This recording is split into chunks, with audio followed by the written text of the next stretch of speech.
Donc, je vous explique maintenant le déroulement de la journée. Alors, les présentations seront regroupées en 5 blocs représentant les axes de recherche du GREMA. Après chaque groupe de présentation, il y aura une période de questions d'environ 10 à 15 minutes. Suivront des courtes présentations d'affiches pour conclure chaque bloc. D'ailleurs, toutes les affiches des étudiants sont au 4e étage, donc il y aura un moment à la fin de la journée où vous pourrez justement aller visiter, consulter les affiches. Les étudiants vont être disponibles pour répondre à vos questions.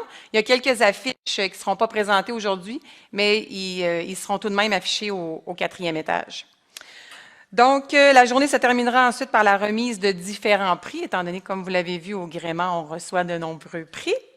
Donc, on commence tout de suite le premier bloc qui s'intitule « Dynamique forestière et perturbations naturelles ». J'invite la professeure à l'Université Laval, Evelyne Tifo, à présenter le bloc. Elle est là? Oui, parfait. Excuse-moi, je ne t'avais pas vu.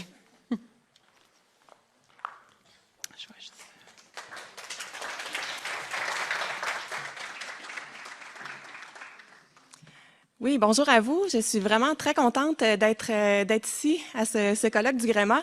J'aurais aimé y être l'année passée.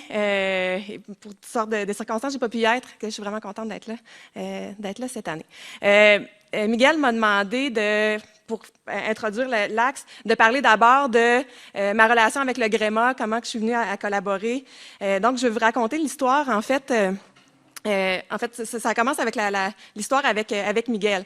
Il y a quelques années, j'étais sur un comité d'évaluation de thèse ou d'examen de doctorat ou quelque chose comme ça, sur lequel mon frère, qui est aussi chercheur en foresterie, siégeait. Donc, on était en vidéoconférence. Il y avait Miguel, probablement d'autres personnes dont je me souviens pas. Et là, Miguel pose des questions, fait des commentaires, et là, son dynamisme, son énergie transparaît par l'écran. Et donc, je texte mon frère, donc je connaissais pas Miguel à l'époque. J'ai dit, mon Dieu, il est donc bien fantastique, ce prof-là. Là, Nelson me répond, oui, c'est quelqu'un qui est vraiment, que tu devrais connaître. Là, je pense que vous entendriez bien. Et donc, j'écris à Miguel, puis j'ai dit, on se connaît pas, mais je pense que j'ai envie de devenir ton ami pour la vie. Et Miguel me répond, j'ai la même impression. Et là, j'envoie des photos de mes lapins, il m'envoie des photos de ses cochons d'Inde. Et donc, depuis ce temps-là, ça a été le début d'une belle histoire, d'une belle relation académique et d'amitié.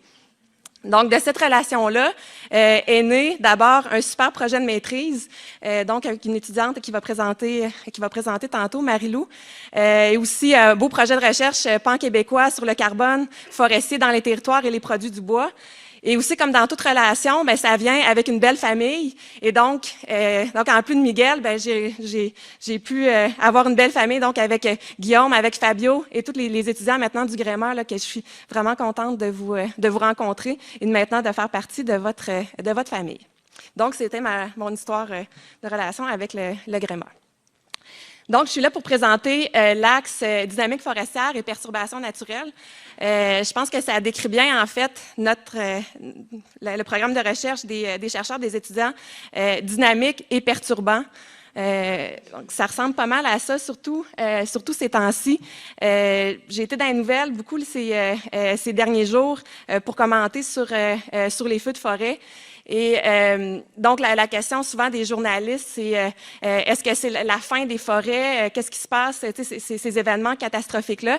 Et je leur dis, la nature a horreur du vide. Et donc, les forêts, c'est des écosystèmes qui évoluent dans le temps, qui sont dynamiques, justement. Et donc, oui, il y a des perturbations naturelles, mais elles sont façonnées par les perturbations depuis tout le temps. J'ai un fils qui s'apprête à aller étudier en génie mécanique et avec les systèmes mécaniques humains, on en comprend parfaitement les mécanismes. Donc, on comprend parfaitement les processus et des systèmes qu'on contrôle et qu'on comprend bien. La beauté des systèmes naturels, c'est que la plupart des mécanismes nous sont encore inconnus. On sait qu'ils sont là, mais on les comprend pas encore. Et c'est ça la beauté et le défi de notre recherche, de comprendre les mécanismes qui gouvernent la dynamique des écosystèmes et des perturbations naturelles. Donc, c'est de ça qu'on va entendre parler dans les prochaines minutes. Donc, à la fois l'effet que les humains peuvent avoir sur les écosystèmes, mais aussi donc la beauté, les grands défis que présentent les perturbations naturelles sur les écosystèmes forestiers. Donc, je suis contente d'introduire cet axe-là et bon colloque.